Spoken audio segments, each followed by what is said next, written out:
Wait, my laptop is moving. Hey guys, so in this video I'll be showing you 3 customizations you want to make to Windows if you are dual booting Windows with Mac using bootcamp. If you're at this point, I assume you know what dual booting is.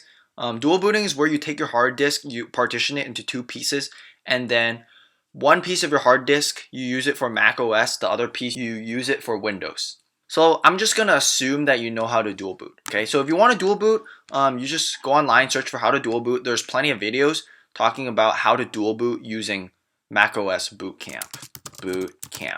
So the 3 customizations that you want to make on your Windows is as follows. The first one is you want to switch your command and control keys. And the reason why you want to do that is even though you install a Windows operating system on your Mac computer for dual boot, your keyboard is still going to be a Mac keyboard, right? So this is a Mac keyboard and this is a Windows keyboard. And there are some differences, but mainly the thing you would most care about is the command key versus the control key. So what's the difference between the command key and control key? Well, basically on Mac, everything is the command key, right? So if you want to copy and paste, you do Command C, Command V. But on Windows, you would do Control C, Control V. So Windows emphasizes the pinky, like Command C, Command V. But on Mac, it emphasizes the thumb. So Command C, Command V. Okay. And you would want to switch this because if you are a longtime Mac user or if you just use Mac normally, when you switch to Windows, you'll be very tempted to press your thumb to do Command C, Command V, and those things won't work. You'll go, oh right, I have to use my pinky, I have to do Control C, Control V, and the keyboard's really awkward. And the worst part, all right, the worst part is that on the Mac keyboard, there are 2 command keys and 1 control key, right? If you zoom in over here, right, you'll see that there's the command key on the left of the keyboard and a command key on the right of the space bar. Sorry, I was saying there's 2 and there's only this single control key right here next to the FN key. Okay, so every time you need control key on the Windows partition, on the Windows dual boot, you have to press your left pinky, and it's really awkward and it feels really bad. So my advice would be to switch the command and control key so that when you're using the Windows dual boot, you can just do Command C, Command V. Very simple. So that's the first customization. The second customization you want to make is going to be with reverse scrolling. Now, you may not know about this, but essentially on Windows and on Mac, the scrolling directions are different. Okay, so on Mac it's pretty straightforward. If you flick your fingers up like this to scroll, you're flicking the page upwards, right? So you're going like flick, flick, flick, like that. All right. On Windows it's different. On Windows, when you flick your finger up, you're actually flicking the scroll bar. So if you can imagine that there is a scroll bar on the right hand side, kind of blurry right here. On the right, there's like a scroll bar, that little gray bar right there. Yeah, on Windows, when you flick up, you're basically flicking your scroll bar up. And if you flick down on Windows, you're flicking your scroll bar down. So this is what happens on Windows, see? Like this. It's when you flick your finger down like that, it flicks the page down. You're moving the scroll bar like that. See? See, okay, how do I say? On Windows, this is what you're doing. You're pulling the scroll bar down like that. See that? You're pulling the scroll bar down. On Mac, when you do this, you're flicking your hands down. It actually means that you're flicking the page down. See? This is Mac. You flick the page down. On Windows, you're flicking the scroll bar down. You're bringing the scroll bar down. Okay, yeah, I hope you get the point, okay? So if you're unused to that thing on Windows where you're dragging the scroll bar down, then you can make a customization so that it's the same as for Mac, where when you flick your finger like this, you're basically flicking the page. Of course, the problem with that is that it won't be nearly as smooth as the Mac trackpad because Mac trackpads are among one of the best on the market. I say that in general, the Mac trackpad is better than that of Windows. Okay, so the third customization you would want to make is with Spotlight Search. Spotlight Search is where when you on Mac you press the Command and Space button, it launches a Spotlight Search, and then you can type the program you want to run. Right? Say I want to run Sublime Text, hit Enter, it'll run that. And then let's say I wanted to run the dictionary, and I hit Enter, it's gonna launch the dictionary right here. You know, like you can just do command space, and then you can do whatever the heck you want. In Spotlight Search, Spotlight Search pretty powerful. You can do 3 + 5 = 8. You can define a word like what is the definition of cereal box, or just cereal in general. And then you can scroll down, and there's a bunch of options, and it gives you a definition. It's pretty nice, pretty nice. So if you want this, if you're used to the shortcut Command Space to launch the search, then you want to remap the keyboard for Windows in a way where on the Windows side, on the dual booted Windows side, you just press Command Space and it'll launch the Windows search. So that's the third customization you'll make. So now that I've gone over those 3 things, let's move over to the Windows side and show you how to get these things done. So now we are on the Windows end, and I'm going to show you how to make those 3 customizations. So the first customization we wanted to make is we wanted to switch the Command key and the Control key on Windows, right? The Command key and the Control key. So how do we do that? Well, you simply make sure you install a software called Sharp Keys. Okay, you can download that online. Hit Enter, and then hit Yes, and then here we have Sharp Keys. So if you take a look, no, I think it's like this. If you take a look at Sharp Keys, you'll notice that I took all Command keys and I mapped them to Windows keys, and I took all occurrences of a Windows key and I mapped those to Command keys, right? The left Control key, which is a Control key, it's going to get mapped to a Windows key, and the left and right Windows keys are going to get mapped to the Control key. So basically I'm just swapping the Windows key and the Command key. Or yeah, wait, no, I'm swapping the Windows key and the Control key. So I'm effectively swapping the Command key with the Control key. Okay, that's step 1. So once you set this up in here, you can just by clicking Add, and then you can map the keys and click OK, right? Like that. Then you want to click Write to Registry, and when you write to registry, it makes it permanent.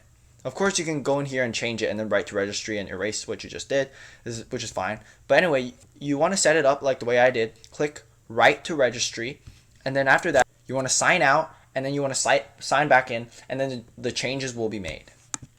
Okay. So moving on to our second customization. For the second customization, you want to change the scrolling direction of the computer, right?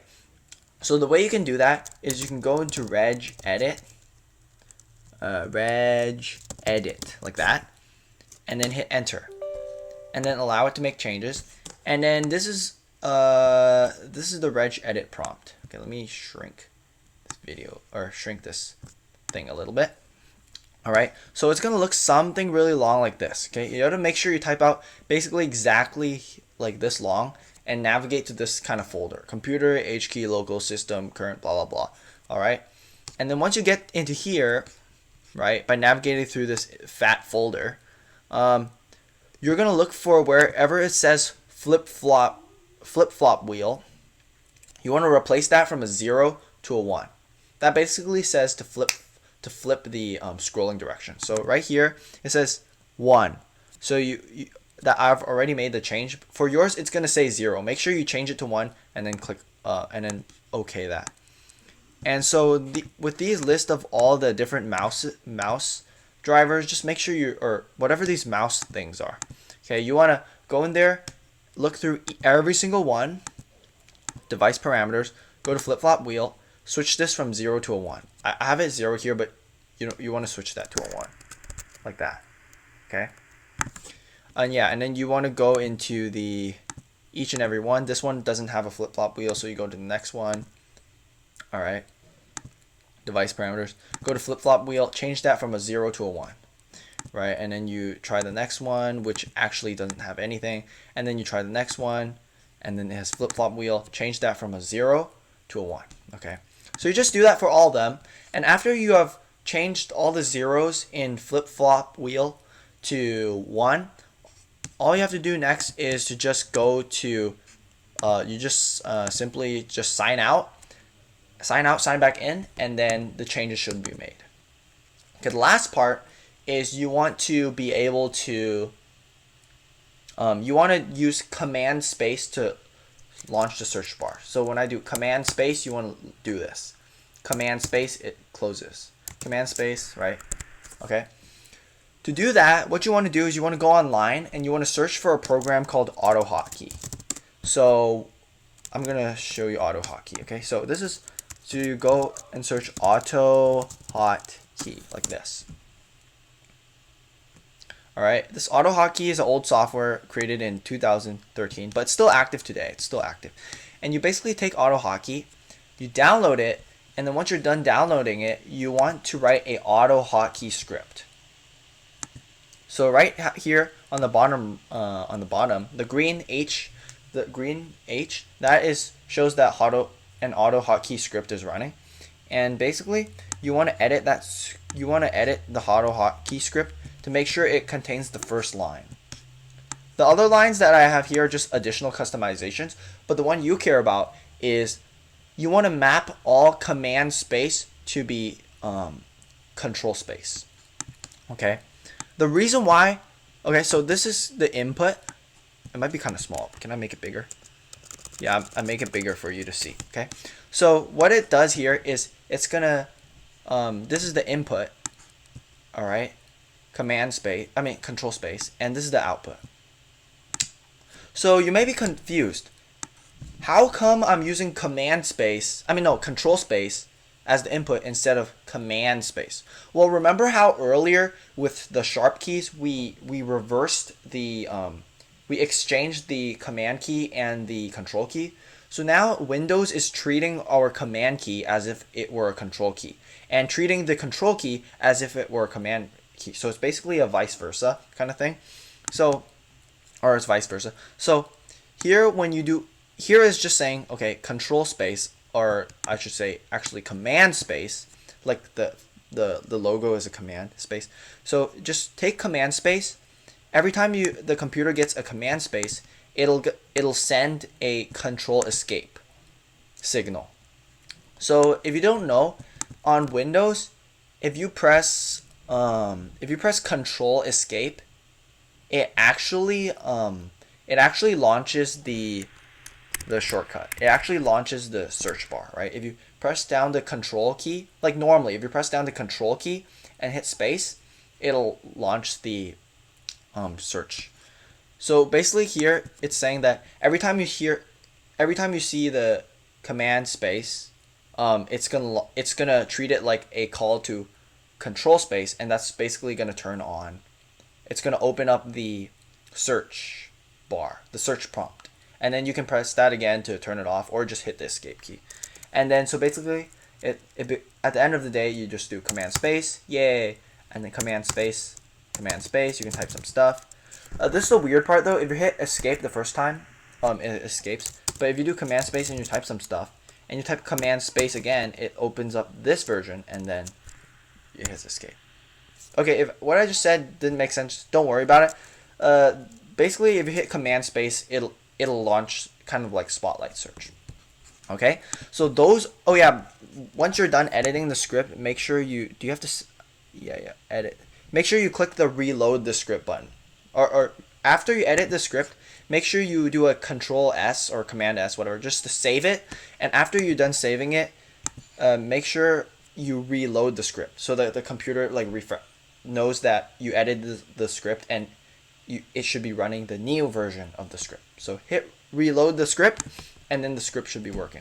Also, you want to add this script to your list of programs that start on launch. That way, every time you turn on your computer, it'll automatically start running. That way you don't have to configure it. Everything's all prepared for you. Just turn on your computer, hit command space, and it's going to launch the search. And the way you do that, you can just go like this and type run. Okay, hit this command, run, and then click shell startup. And then here are the list of programs that will run upon Windows start. So basically, I added a shortcut to the AutoHotkey file. So every time Windows starts up, it's gonna run this AutoHotkey script. Okay, So that is the third customization and final customization for Windows. So yeah, that's all I have for this video. I hope you enjoyed it, and I shall see you next time.